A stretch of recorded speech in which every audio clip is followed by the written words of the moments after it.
Lao Tzu says in his book, the energies of the emperor should be directed to keeping the minds of the people unpreoccupied and their bellies well filled, which seems an extraordinary attitude for a mystic. You would think he would be all up in the mind. But the contrary is the case. Great mystics are very well related to the physical world.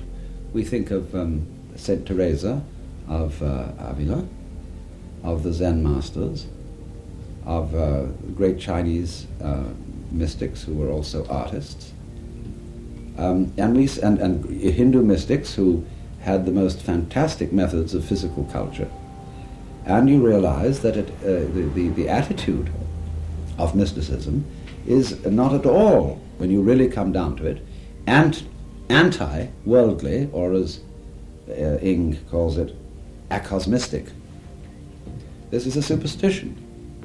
Just because they use negative language and may refer on occasion to the world as a maya, or illusion, we forget that the word maya, for example, also means art, magic, and skill. And it isn't necessarily the point of Hindu spiritual endeavor at all to get rid of one's experience of the world. It may be in some particular emphases of it, some particular schools, but you can't make that a generalization by any means.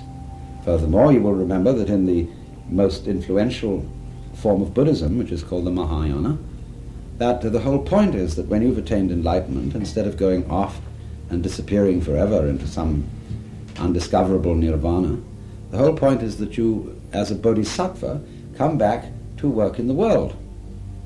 And that is why Mahayana has been so creative on the artistic level.